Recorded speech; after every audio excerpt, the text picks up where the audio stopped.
And we're live everywhere. So, welcome, Michael Wagner. Thank you so much for being here to answer all our questions. We're all gamers, we're all interested in cryptocurrencies. Most of us are StarAtlas poster holders. And we're very, very excited to have you here because you can answer some more advanced questions because we've all watched your previous AMAs, we've all read the documentation, the white paper, and we're all very, very excited and looking forward to playing from the mini game to the actual game when it comes out. Awesome, man. Yeah, it's great to be here. Sincerely appreciate it. Really love all of the support out there. I see some familiar names and faces in the audience. So great to have you all back, and yeah, just looking forward to getting into it and answering your guys' questions. So I'll start with a few personal questions that go directly to you. Okay. Watching your interview with Anatoly, the co-founder of Solana, you said that you entered in crypto in the end of 2013. What were the conditions? Because if I remember correctly, that was kind of a market top.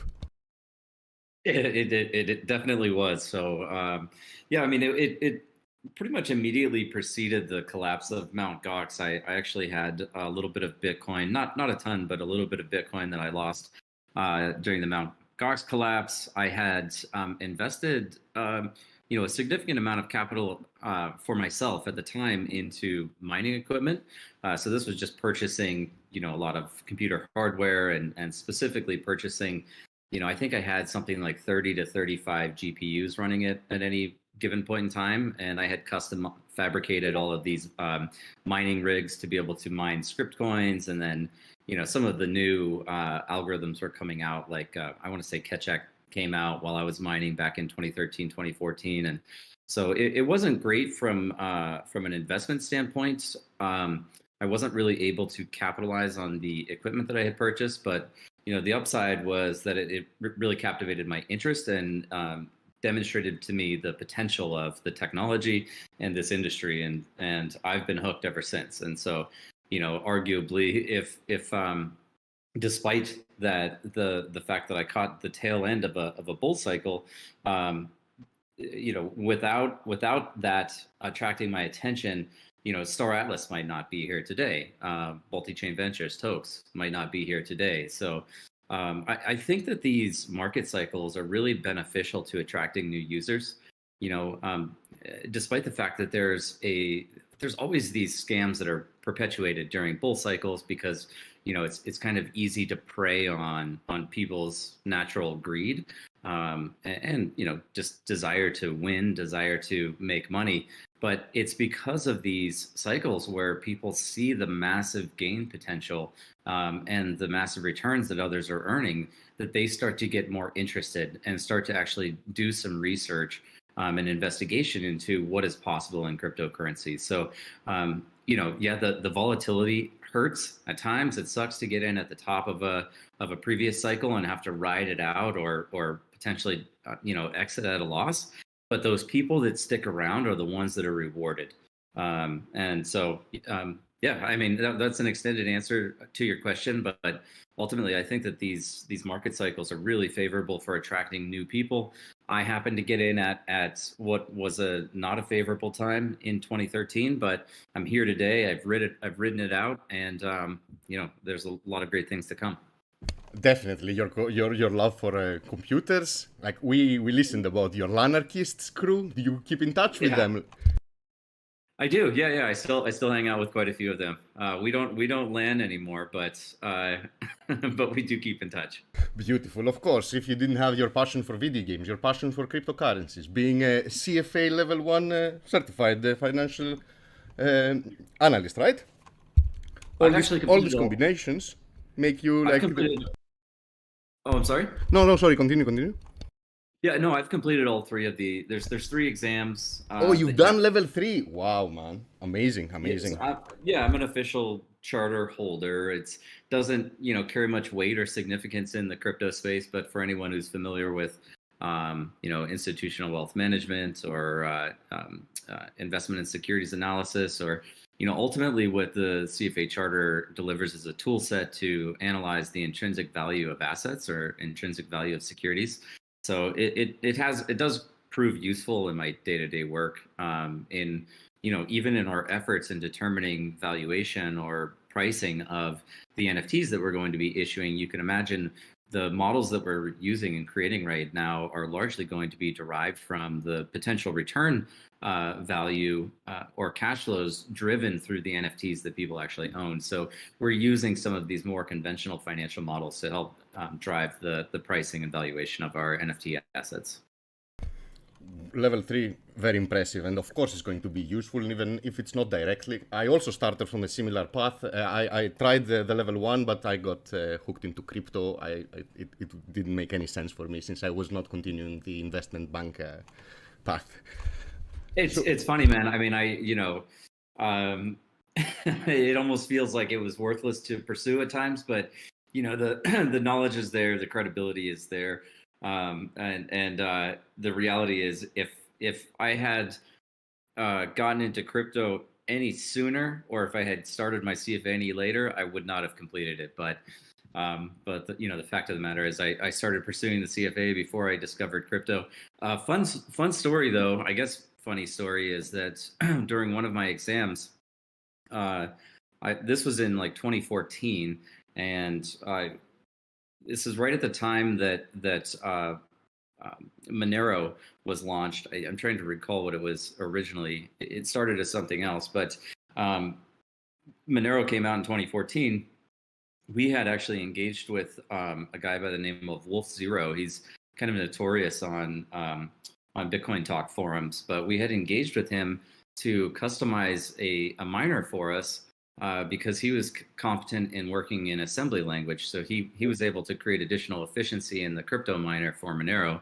And the end result was that we had a miner that was twice as efficient or could compute twice as many hashes as the nearest public miner. And we also had access to significant cloud mining resources through AWS. We would spin up, and we as this group of kind of friends that were all into crypto back then, but we would spin up 5,000 plus servers with this more efficient miner, and we'd be dominating the Monero network, and it was really profitable time.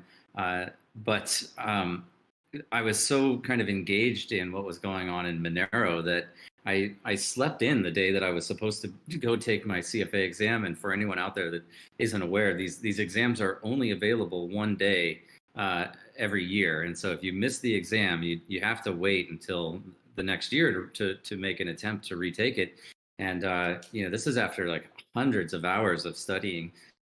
And so I can imagine, because maybe people don't know, getting to level 3 CFA is thousands of hours. It's an insane achievement. It's a career changing. It's a life achievement. It's something you put on your business card and you're proud forever. For those that don't know how big it is. Yeah, thanks, man. Thanks. Yeah, I don't think too many people recognize the designation, especially in this space, in tech or in crypto or blockchain. But like you said, it's an immense amount of effort and studying and dedication. You essentially just give up your life for 3 years to get through this thing. But so I missed the exam though the one day, and I was just that's insane. So that's involved. Crazy. So involved in crypto, I totally missed it. But anyway, I went on to complete it nevertheless. It was Bytecoin, the coin before Monero, and it was called BitMonero, the first fork of Monero. BitMonero, that's right. Yeah, that's right. That's right. Did you play any World of Warcraft? I'm pretty sure you did. Oh, I did, for sure. I mean, I think I got out of it way sooner than. I mean, I know people are still playing now, and the WoW Classic is out. I haven't played WoW in many years now, but yeah, I played it when it first came out. I wish I could sell my Spectral Tiger NFT that goes for tens of thousands of dollars on Amazon, but I can't. Really?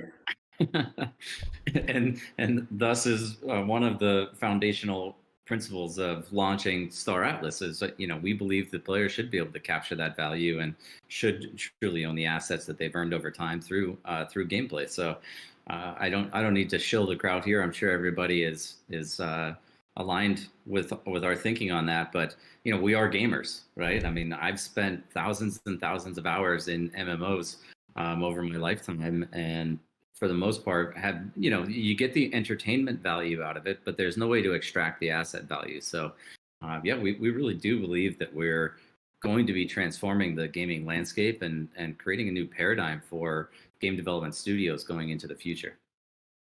100%. Like I know it from like, experience. I have my slash played on World of Warcraft is what 1,100 days.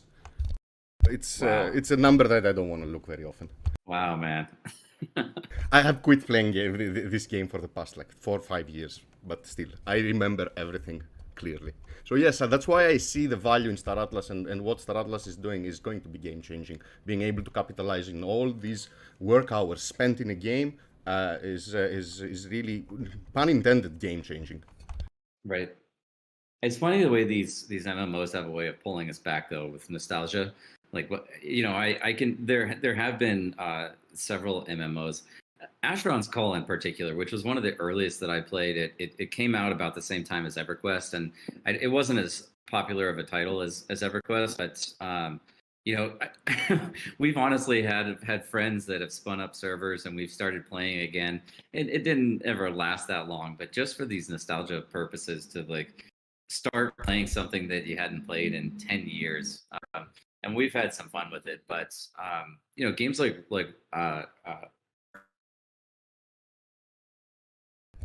Man, yeah, for sure, for sure. These first evenings when you sit down with your friends to play, it's the nostalgia hits you hard.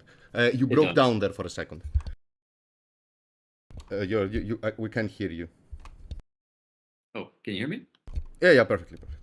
Okay. So, since there's going to be a tie between the player and his assets, and he will own these assets, for someone to actually start playing when the game comes out, does he need to pass some kind of KYC? Will it require him to prove he's of a certain age that can legally own these assets? Yeah, we don't have any intention for that at this time. So our corporate structure is primarily international, and we want to make sure that we're complying with regulations and with laws, but we don't have any intention to implement age restrictions or requirements. We are trying to develop the game to be, I guess I would say, all age friendly, but kind of see how that evolves over time. And yes, we don't have any intention of implementing KYC requirements to play. Beautiful, that's even better. The bigger the player base, the better. And when the user is playing, like I'm playing the game, I've played Star Citizen, I've played EVE Online, I've played so many MMOs.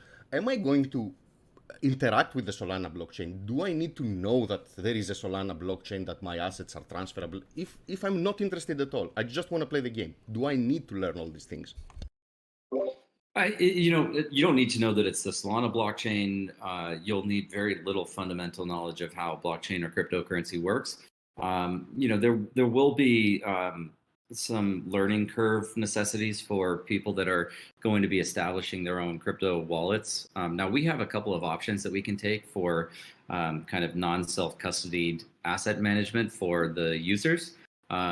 We have a good relationship with Kanan at Stardust, and I don't know if people are familiar with them. I think their website's stardust.gg, but they're kind of creating a back-end user management platform with a whole suite of tools for developers such as ourselves, as well as a whole suite of tools for users just to create convenience. And we need to kind of reconnect with them. You just reminded me, but we can either run the path of everything is kind of custodied on the StarAtlas platform, maybe with support of entity like Stardust, or the user can 100% self-custody all of their assets if they're comfortable with that. Now, obviously, our push would be for everybody to self-custody assets, not your keys, not your crypto, right? Yeah, you're one of us, man, clearly. I can, everything you've said so far, definitely. Not your keys, not your assets. Exactly, right? So, and that's, we want everybody to have true ownership over their assets. That's really one of the key points here. And so while it's feasible for us to create some form of a custody platform where we can manage the keys for the users, that's not our preference. Now, there might be some transitionary period, and it might be a long time where there's a necessity for us to manage the keys for all of these new users, all of these people that are new to crypto. And so if that's the route we have to go, then that's the route we have to go. But I am actually really excited about the extent to which we're delivering game mechanics entirely on chain right now. The mini game that's coming up, in the next couple of months is going to exist almost entirely on chain, which is to say we don't have any back end, private servers in the cloud that we're running to host game logic. Everything is being executed on chain. So, more direct to your question, the user will need to know only a little bit about crypto. We'll be educating them along the way to ensure that they can make the most and take advantage of all of the features that this decentralized tech offers in true asset ownership and self-custody. But then we'll be supporting those users along the way as well to make sure we don't, create unnecessary friction in the process. Great, which kind of means that some player can start with zero investment, doesn't need to put any money, he can use the farm and then maybe borrow some assets and then maybe earn money in game and go on from there. He doesn't need to start with a base amount. Correct me if I'm wrong. Well, so there is going to be some minimum, and I hate to use the term investment, right? But there is some minimum purchase requirement. You have to at least own some asset in the game to be able to monetize your time in the game. Now, in the future, as we continue to evolve the metaverse out, it would be completely feasible for someone to enter into the game with an avatar that is not paid for. Now, they'll be restricted to that central space station of the faction they select. And it's it's possible that in walking around in the town, they can complete some small jobs either as missions or alternatively they can actually pick up tasks or do jobs for other players through some type of job listing board, and in so doing they're able to make some money which they can then invest into game assets. But through the mini game, the only way that you can really monetize time is to actually own some asset. Now we'll have ships that start, priced as low as say $5. I want to say we're still determining the exact pricing of everything, but as low as $5. So between $5 and $20, you can get the asset that you need or assets that you need to get into the game to start playing. And if you want to grind from there, what we anticipate is that people that are investing smaller amounts are going to take all of the returns and reinvest that back into more game assets or improvements or upgrades, which ultimately will improve their earning potential over time. So it's, I would say it's not accurate to say that you can get into the game completely for free, but the cost of entry is as low as say $5. And is there a base game? Is the game free to play, or I need to buy the base game and then actually buy the asset required or the assets I choose to buy, and I can go on, or just the price of entering is the asset? Yeah, that's a great question. The game is free to play, free to access. Anybody can access it. It is just the cost of purchasing assets, which the way that it's really important to frame this in that this is different from the way conventional games work, because when you're purchasing an asset, that's not an incurred expense, right? It's not money that has gone just to us and is gone forever for you. The difference is between an expense or owning an asset. So the player always has that optionality later. If they spend $100 on a ship, they have the optionality later to turn around and sell that ship and kind of recapture the amount of money that they invested into the game. In no other game in history, at least as a AAA title from a mainstream studio, have you been able to purchase the title and then effectively sell an asset back and get your money back out of it, right?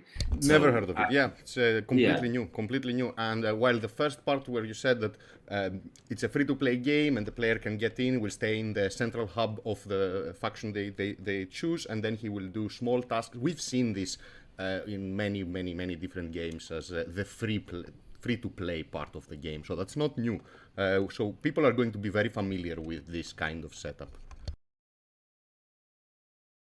yeah, perfect. I mean, we want it to be accessible to everyone. So we will have some very highly priced items, but we're also going to have, moderately and low priced items so that anybody can at least get access to the game. And if it's your desire to, work your way up through grinding and gameplay, and reinvesting those earnings back into bigger and better assets in the future, then that optionality will exist for you. And the last thing I would point out is that we really don't want this to be a pay to win game. So we're carefully balancing the game such that simply coming in with more capital doesn't guarantee a win.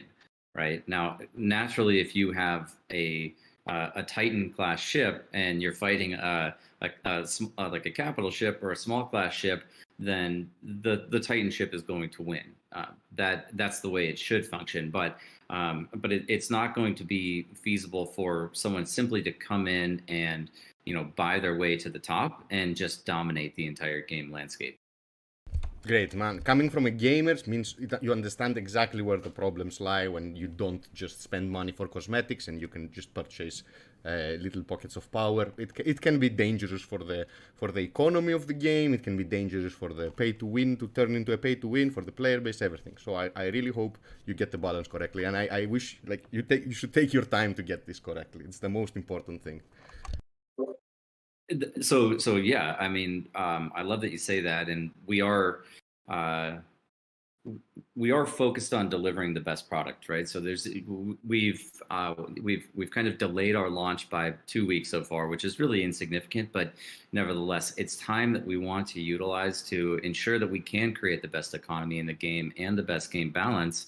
And we'll openly admit that this is going to be an iterative process. We most likely are not going to get it right on the first time around, right? And it's going to be through gameplay and community feedback that we're able to modify and evolve the game going forward to ensure that we do attain that balance. But it's just going to be most likely through trial and error, and that's really the way most games work. And as long as we're evolving and we're making the adaptations necessary, then we're going to get to a point where the game is really well polished, and really well balanced. But it will take a lot of those users out there in the early days just to experiment with us. Makes sense, makes sense. We've seen this in countless games. The economies need to be readjusted, the inflation rates, the sinks where the money goes in order not to go get overinflation in the economy. It's a game's economy is usually as important as the game when it comes to an MMO RPG. Would you characterize the game as a sandbox game since you can do all these different things? Not immediately, but the kind of sandbox concept is where we'll be evolving to as we start to expand the metaverse into the future. And what that means is essentially our game will become a tool set for the creative mind. Whether you want to be an entrepreneur or if you're an artist and you want to create skins or any form of user-generated content that can be sold or distributed or monetized within the game.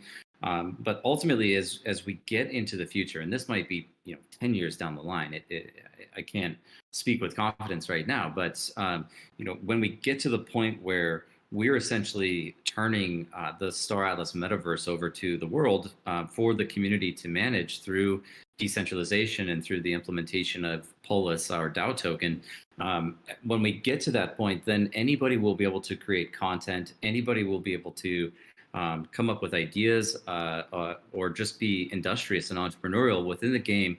And the benefit is that this creates a positive feedback loop and a circular economic cycle such that it's actually self-perpetuating. This is super important because In the beginning, we are providing the subsidy through Atlas token, and Atlas token will continue to be distributed in the future. But however, that distribution is going to be fueled by inflation.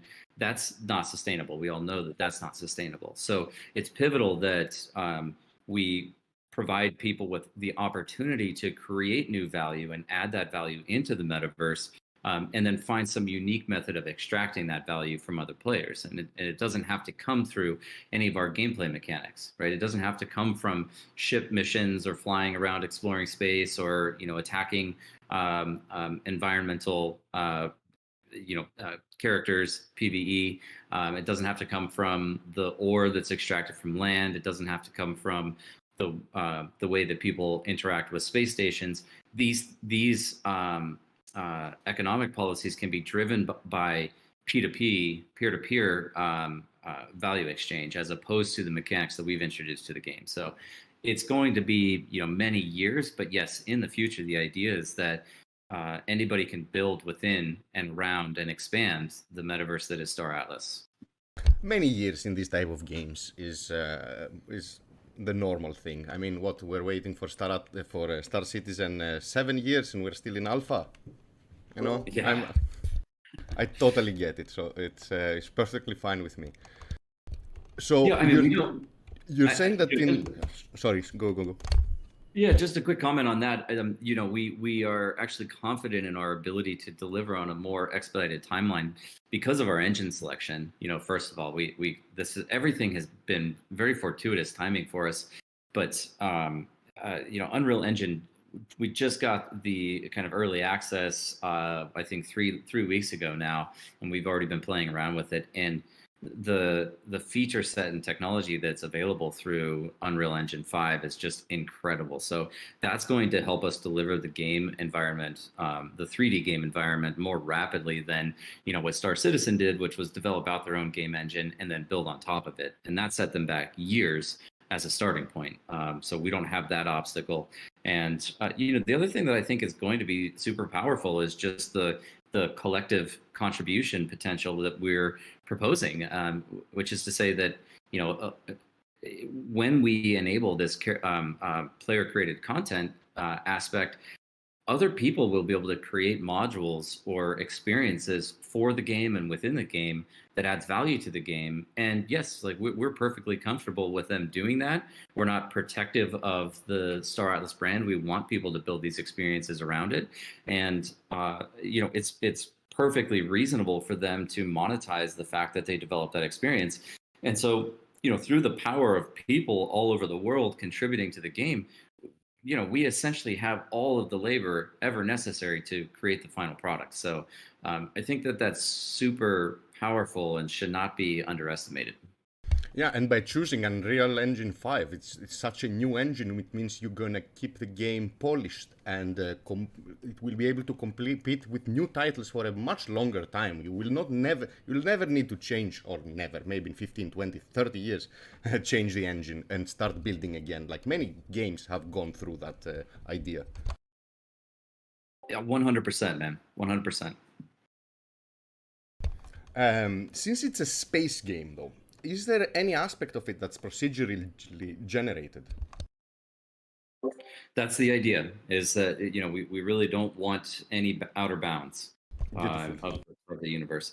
Now, where I have to caveat that is that we will be balancing out the scale of the universe with the number of players, at least to the extent that assets like land exist.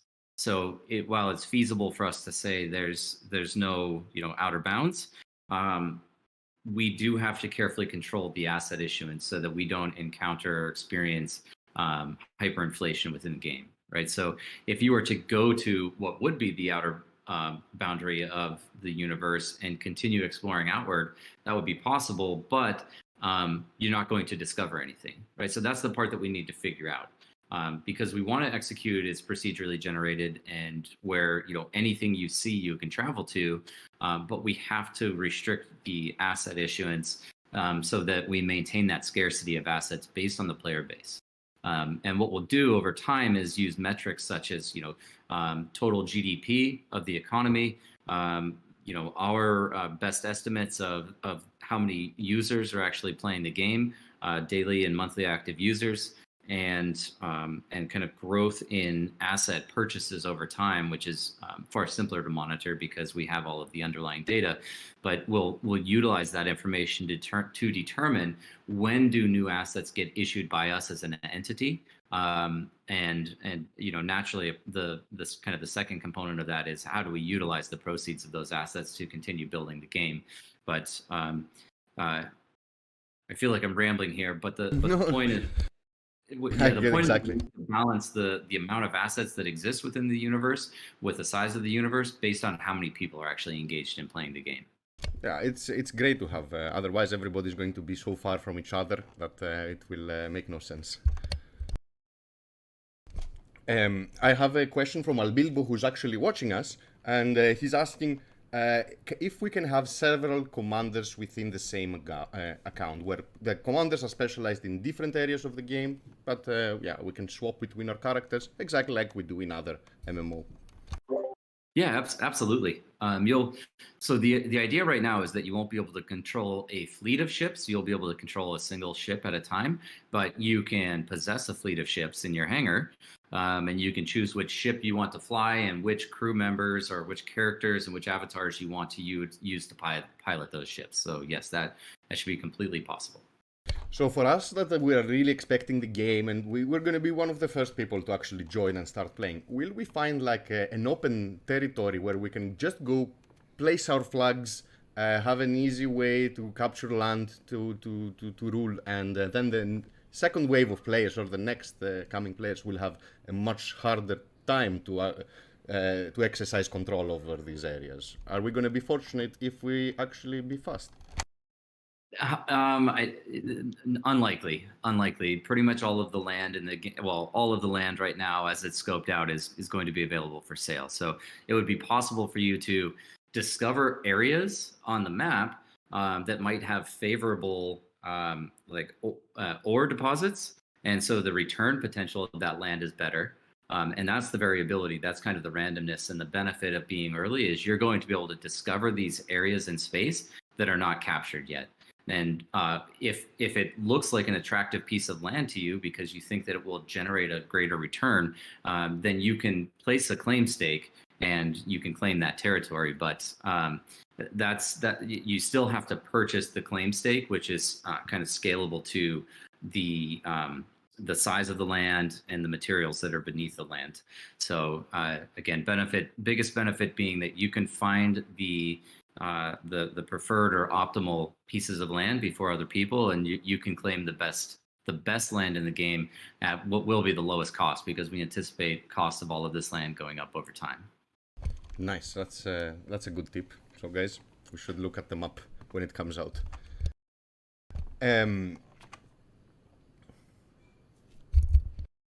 Is the game going to have any esports kind of orientation? Are you looking towards that? Yeah, we actually are, and we think that there's a number of potential modules that we could create. And when I say modules, it's again, we're kind of developing out the game in an iterative fashion as well, so we don't end up in a situation like Star Citizen, or say Cyberpunk, that was under development for 7 years, and the community pushed and pushed and pushed for them to get the game out, and then it wasn't this like finished final product that polished final product that everybody wanted.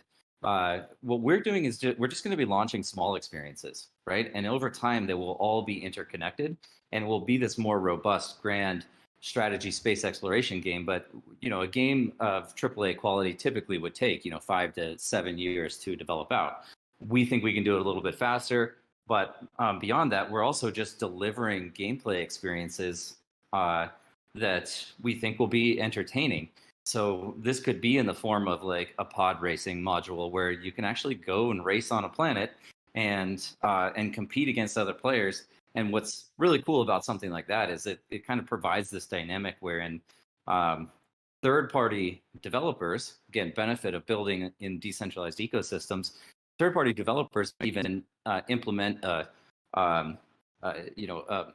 gambling book, right? So people can actually bet on these races if they want to. It won't come through us, but if somebody is creative enough, they can create this bookie service and create bets on races that take place within StarAtlas with when you're racing like a Pierce X4 or an Opel Jet or anything of the same class. But the other thing we could do is like a battle arena, so people can PvP in teams out in space with lower consequences than if they were to be out in, say, deep space, high risk zone where it's playing for keys and it's permanent loss if you die out there. So we'll be introducing experiences like this, and I think those experiences will lend to esports categories.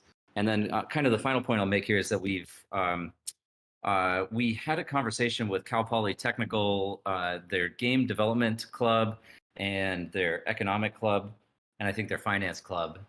It was a great turnout. We had something like 50 or 60 students on the call, and we're currently looking into opportunities to kind of sponsor collegiate esports and start to develop teams around StarAtlas early.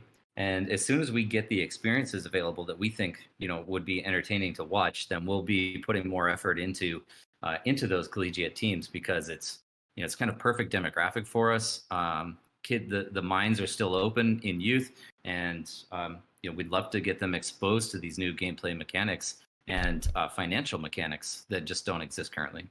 Yeah, the combination, this gamification of finance is very, very exciting. So the tweet that you guys released a couple of hours ago about the legendary track that's one of the toughest in the galaxy is a real thing. This is a part of the game where people race. Alpha leak, you guys are hearing it here first. Nice. Amazing. I look forward. So someone can create a book and actually make these bets happen, and it will be happening on chain. Everything is going to be transparent. But can anybody just open a Radium bank, for example, and charge people for staking their assets? Just a random example here with Radium bank. But can you bring these kind of things into the game, maybe in the future? I'm not familiar with that concept. You said Radium Bank, like Yeah, is like, it like Radium? like Radium? yeah, like Radium on Solana. Like I go there and I have staking pools, and I can go stake my assets in game. Yeah, exactly. I mean, we're already seeing the power of decentralization through the site Dex Labs. You guys are poster holders, so maybe you're participating on that site, but it's an NFT marketplace, and people are already going and they're taking their StarAtlas posters and listing them and exchanging them on Dex Lab, right? So because these assets all live on chain, and because a lot of the game logic is going to live on chain, then there's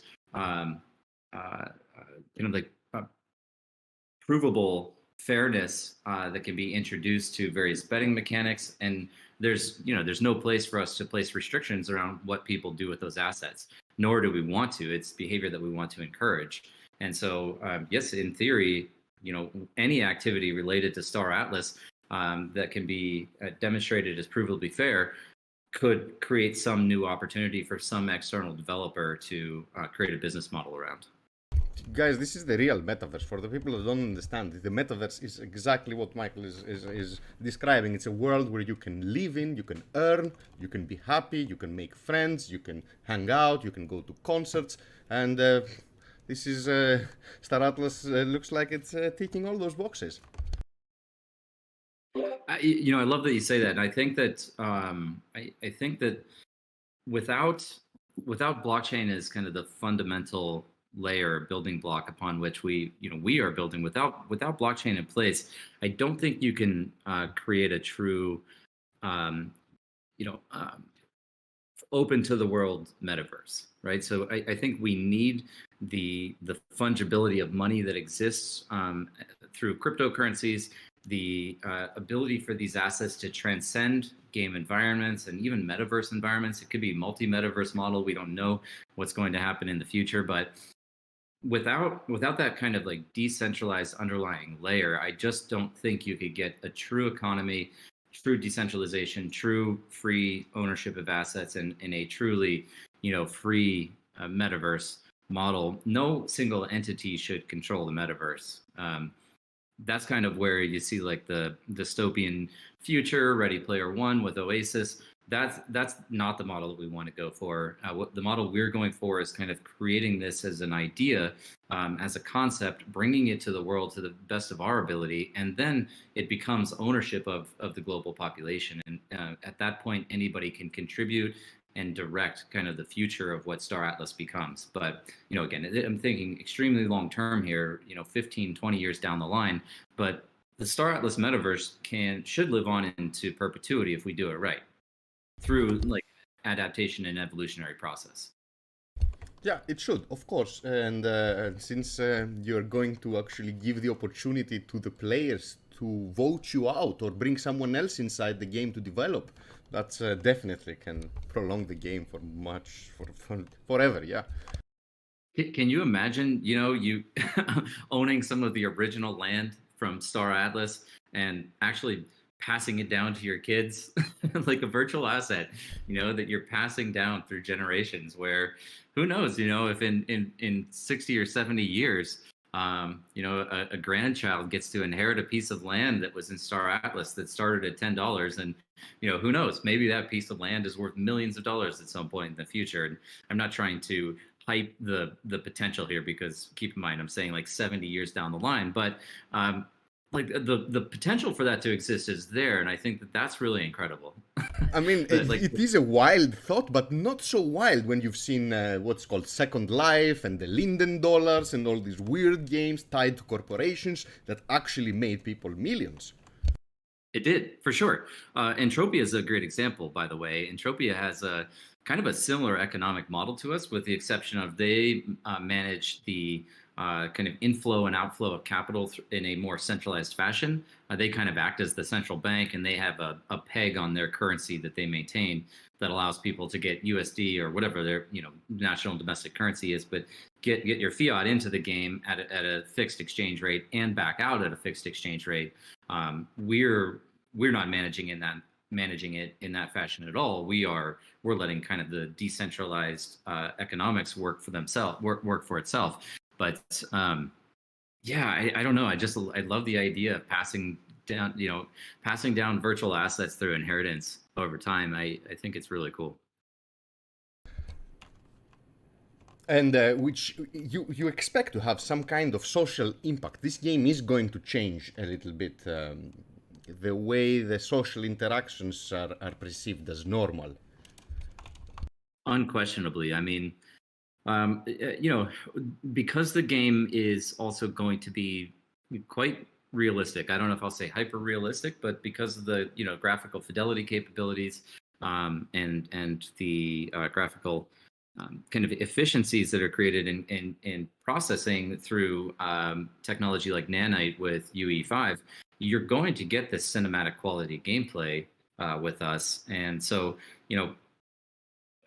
we're also already like monitoring kind of the latest advances in virtual reality technology, and man, some of the stuff that's coming out is so cool. It's like going to feel like you're literally there. And I was just speaking with Pablo about this yesterday. Actually, we were watching this video of a VR company, and they're essentially able to replicate or kind of render in real time, real world environments, and then that can be replicated onto some opposing users' headsets. So, I could be walking around my house right now with my VR headset on. It's capturing everything that's going on around me, and then it's relaying that over to you, and you could feel like you're sitting in my living room and chatting with me, right?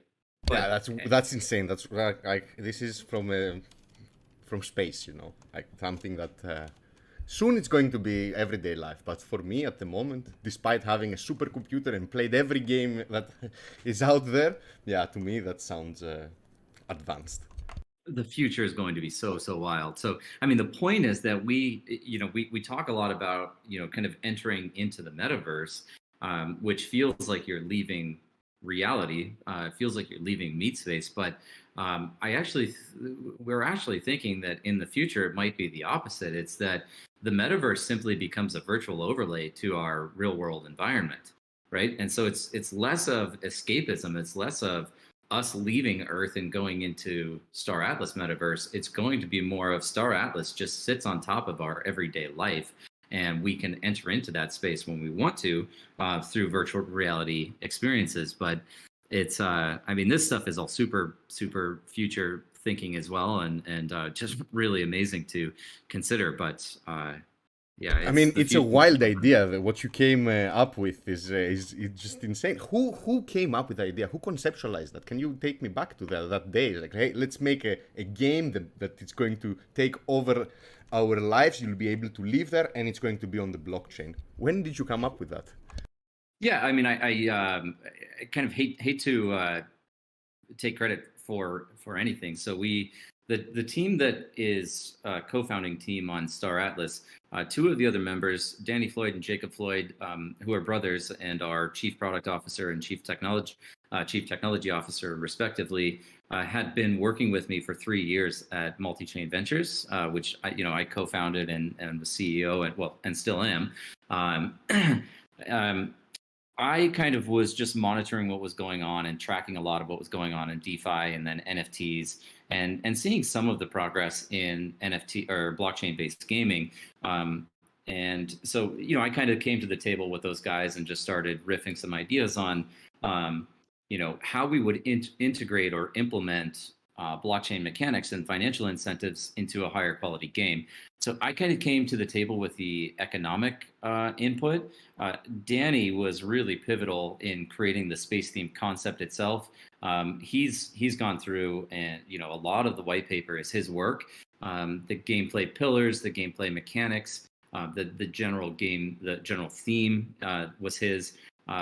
I did come up with the name StarAtlas, and it has kind of multiple meanings. I like to integrate kind of double entendre into the naming of companies, such as Toke's platform being this crypto cannabis company, representing smoking, which is taking a toke, as well as utilizing tokens as a form of payment. But nevertheless, it's really a combination of some really bright minds all working together, and so this was all back in, call it mid 2020, maybe third quarter 2020. So it's all moved forward extremely quickly, and just amazing to see it materialize. It is a wild idea, nevertheless, and you've been guys so successful so far. I'm amazed. I have two questions about your two tokens, Polis and Atlas. Polis being the governance token, and Atlas being your in-game gold. Are both of them transferable outside? Can I get them out? Can I make an exchange in the outside world and trade them?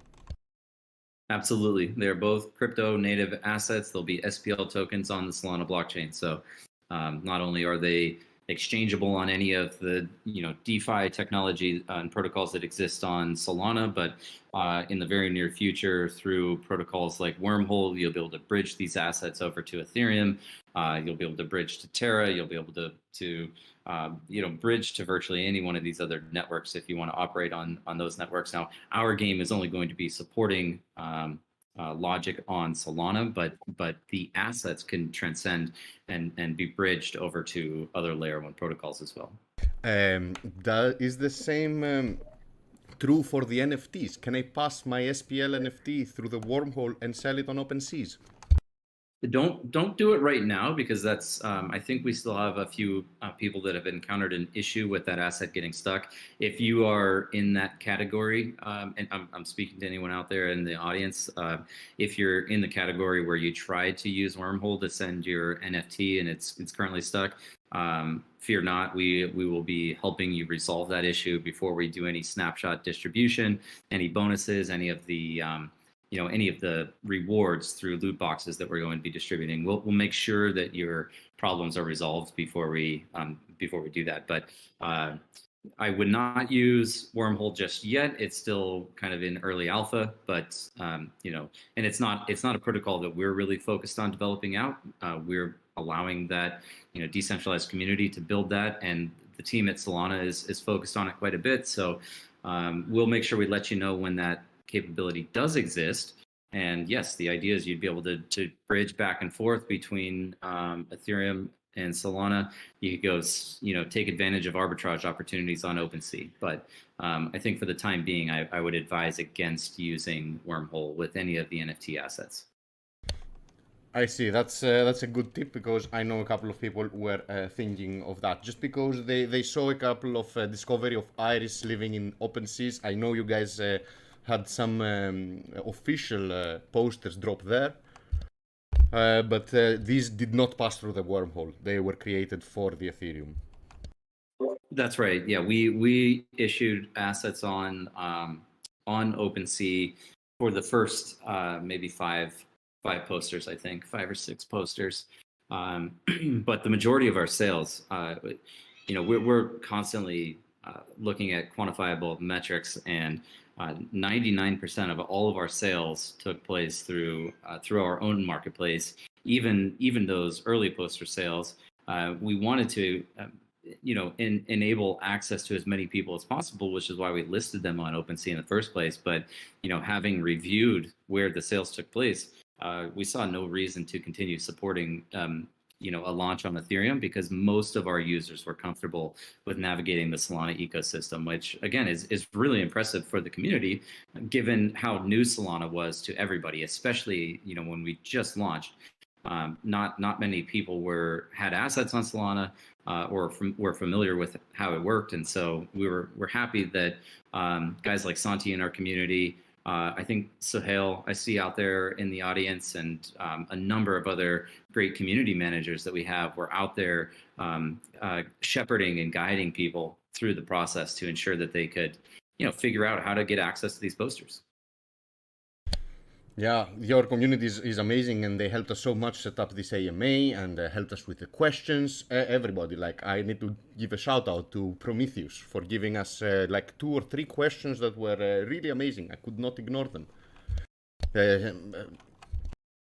A last very important question that comes from the Grape community, because we have a community. I don't know if you know it, but we have a protocol that develops token gates.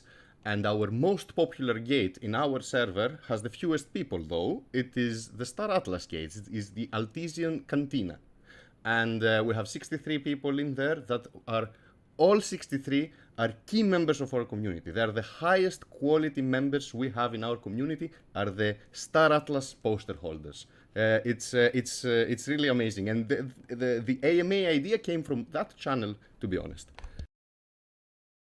Man, I love that. That is awesome. So, again, we are extremely grateful just for the support of the community, the enthusiasm, the excitement. It's definitely a motivator. It's a driving force. It's what keeps us working 20-hour days, 18-hour days. We are grinding as hard as we can right now to produce for everyone out there. And we know people are super excited to play. We're super excited to play too. Trust me, I haven't even played a video game in a year and a half, and I can't wait for us to get StarAtlas out so I can start playing, and start getting my early edge. We love the support, the community love all of the encouragement that we get and all the positive feedback we get, and even the negative criticism that we get. We listen to that as well, and we just try to incorporate that into our growing process. And just sincere gratitude and thanks from me and the whole team for all the support out there in the community.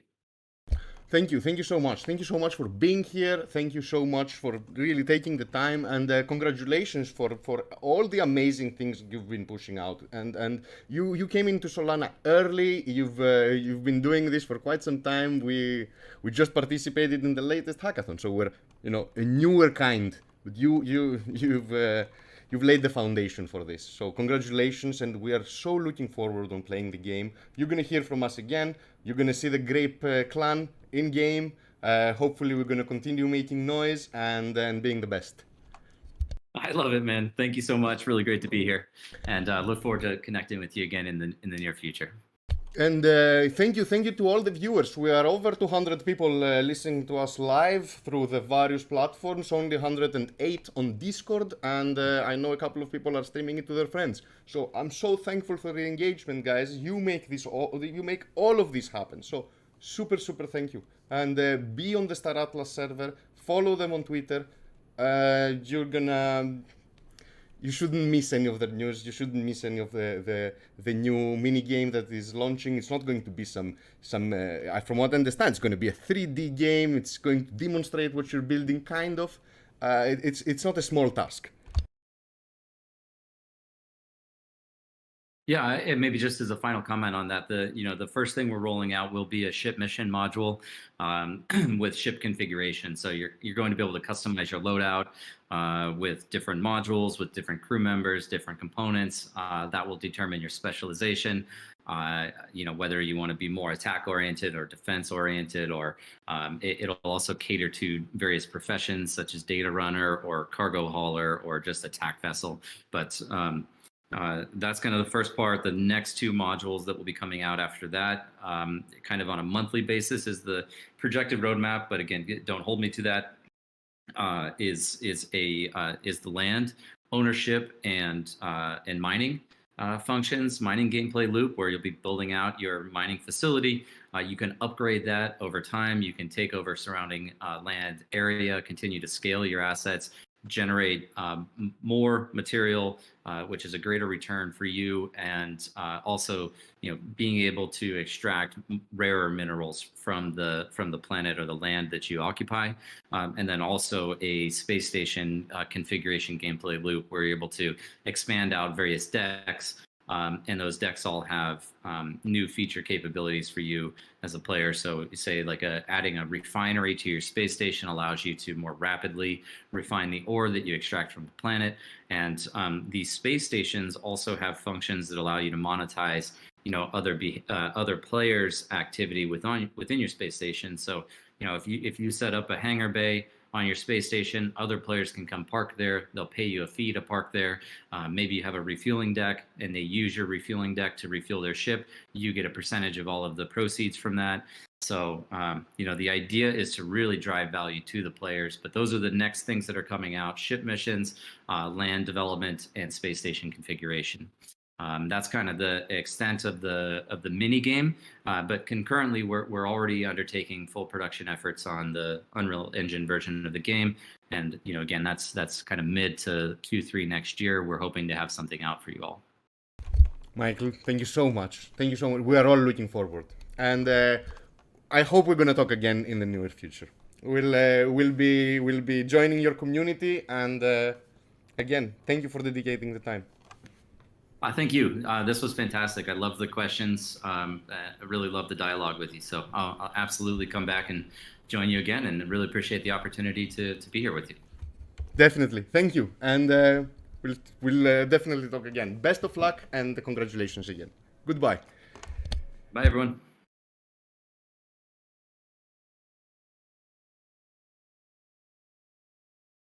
Thank you so much, people. Thank you so much. Really, really, really. Thank you to the YouTube crowd. Thank you to the Twitch crowd. Thank you to the StarAtlas community.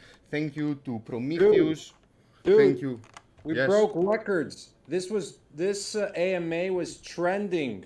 Was one of the highest trending AMAs on all of Discord. Congratulations to everyone. To everyone, yeah. It might be a Solana record. I've never seen anything crypto related, and it was in the top trending. So really, and dude, you are the best interviewer of all time. Like you and I listened to so many StarAtlas AMAs, and this one just had so much fire and energy, and yeah, I loved it, man. Man, Well thanks, done. thanks. Coming from you, that you've interviewed like so many superstars, from John McAfee to like super great. investors. This was amazing. Man, dude. no, but Michael is an amazing guy. Like, listen to Yeah. him. He's a gamer. He's a crypto guy. He's a finance guy. I mean, what else? How else can you contain this guy? Yeah, I was just impressed with everything. I mean, I still, I'm pinching myself because I'm looking at these numbers and the activity, and Solana, man, and StarAtlas, bravo, everything amazing. Yeah, again, guys, thank you so much for making Michael feel welcomed here. Thank you for the awesome questions. Thank you for being here on time, for RSVPing. I can't, man, really thank you. Like, I can't express how thankful I am. Nick, thank you. Take care, everyone. On to the next AMA. We'll share it shortly. Yes, thank you again, guys. We're preparing a couple of superstar projects on Solana to join us for a dialogue, and we'll keep you updated. See you around, and soon, when is it? Tomorrow stream. After tomorrow, we have the public call. On the 3rd of July, we have the Warzone tournament. So many things, my god. Yeah, we will, I hope, if you have StarAtlas posters and you are not in the Grape community, you're doing it wrong. Why are you doing it wrong? Because you don't need to do anything. We're not selling anything in the Grape community. Just join the fucking, sorry for my French, join the server, pass the verification process, and if you have StarAtlas, just press on the StarAtlas icon.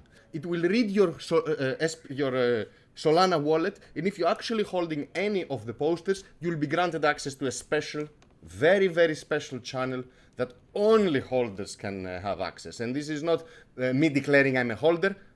It checks my wallet, and if I actually hold Solana, StarAtlas posters, I can get in. And yeah, you never know what's happening in there. I'm not gonna give any hints, but yeah, just join. Other than that, peace out, guys. Take care. Keep your hands very, very strong. And yeah, thank you again.